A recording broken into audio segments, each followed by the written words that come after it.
Jai Sairam, welcome back to my channel.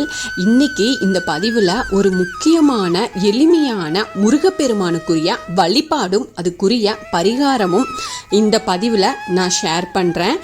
வரும் வெள்ளிக்கிழமை, அதாவது அடுத்த வாரம் பார்த்திங்கன்னா பங்குனி உத்திரம் வரைக்கும் இந்த பரிகாரத்தை நாம் செய்யணும்.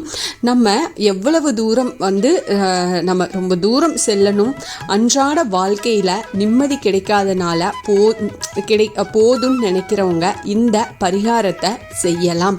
பெயர், புகழ், அந்தஸ்து, பதவி உயர்வு, பணம், கல்வி, திருமணம், குழந்தை பாக்கியம் இது எல்லாமே வாரி வழங்குறதுல வல்லமை கொண்டவர் முருகப்பெருமான். இன்னைக்கு தொடங்கி முருகப்பெருமான ஒரு சக்தி வாய்ந்த முறையில் வழிபாடு செய்யலாம். அதுக்கான பதிவு தான் இது. இந்த பதிவை ஸ்கிப் பண்ணாமல் முழுசாக பாருங்கள். நிச்சயமாக உங்களுக்கு பயனுள்ள பதிவாக இருக்கும். என்னோட சேனலுக்கு தொடர்ந்து சப்போர்ட் பண்ணுங்கள், லைக் பண்ணுங்கள், ஷேர் பண்ணுங்கள், கமெண்ட் பண்ணுங்கள், மறக்காமல் சப்ஸ்கிரைப் பண்ணுங்கள், பெல் ஐக்கானை கிளிக் பண்ணுங்கள். இந்த பூமியில் நாம் வாழ்ந்து முடிஞ்ச பின்னாடியும் நம்முடைய பெயரை அடுத்தவங்க சொல்லணும் இல்லையா? அந்த அளவுக்கு ஏதாவது ஒரு சாதனையை படைக்கணும். அப்படி இந்த உலகத்துக்கே நம்முடைய புகழ் தெரியணும் அப்படின்னு நீங்கள் நினச்சா, வாழ்க்கையில் நீங்கள் அதிவிரைவாக முன்னேறணும் அப்படின்னு நினைச்சா, இன்னைக்கு தொடங்கி பங்குனி உத்திரம் வரைக்கும் அந்த நாள் வரைக்கும் முருகப்பெருமான எப்படி வழிபாடு செய்யலாம் அப்படின்றத பத்தி இதுல பார்க்கலாம். இது பங்குனி உத்திரத்துக்கான ஒரு சின்ன பரிகாரம். இன்னைக்கு வெள்ளிக்கிழமை, அடுத்த வெள்ளிக்கிழமை பங்குனி உத்திரம். இந்த பரிகாரத்தை நீங்க செய்ய துவங்கக்கூடிய நாள் உங்களுடைய வாழ்க்கையில வெற்றி கிடைக்கக்கூடிய நாளாக உங்கள் தலையெழுத்தானது நிச்சயம் மாற்றி எழுதப்படும்னே சொல்லலாம்.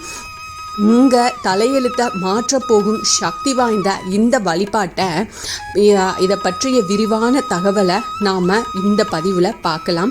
முதல்ல இதுக்கு என்ன வேணும் அப்படின்னா, இதுக்கு ஒரு நோட்டு புத்தகத்தை எடுத்துக்கோங்க. ஒரு நோட்டு எடுத்துக்கோங்க. வழக்கம் போல தான் முருகப்பெருமான மனதார வேண்டிக்கிட்டு இந்த பரிகாரத்தை ஆரம்பிங்க.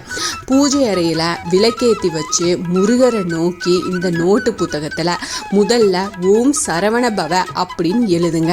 அதுக்கப்புறமா வேலும் மயிலும் துணை அப்படின்னு எழுதிட்டு அந்த நட்சத்திர கோலம், முருகப்பெருமானுக்கு உண்டான அந்த ஓம் சரவணபவ அந்த மந்திரத்தை எழுதி பரிகாரத்தை ஆரம்பிக்கும் போது முதல் பக்கத்தில் இதை எல்லாமே செஞ்சிருங்க.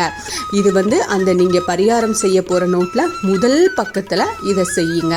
அதுக்கப்புறமா அடுத்த பக்கத்தை திருப்பிக்கோங்க. இப்போ உங்களுடைய பிரார்த்தனையை அந்த நோட்டு புத்தகத்தில் எழுத துவங்கணும். எத்தனை முறை எழுதணும் தெரியுமா? அதாவது 3 முறை, 6 முறை, 9 முறை இப்படி எழுதணும். அது இப்படி எழுதுறது அப்படின்னா, காலையில் உங்களுடைய வேண்டுதலை 3 முறை எழுதுங்க. மாலை உங்களுடைய வேண்டுதலை 6 முறை எழுதணும்.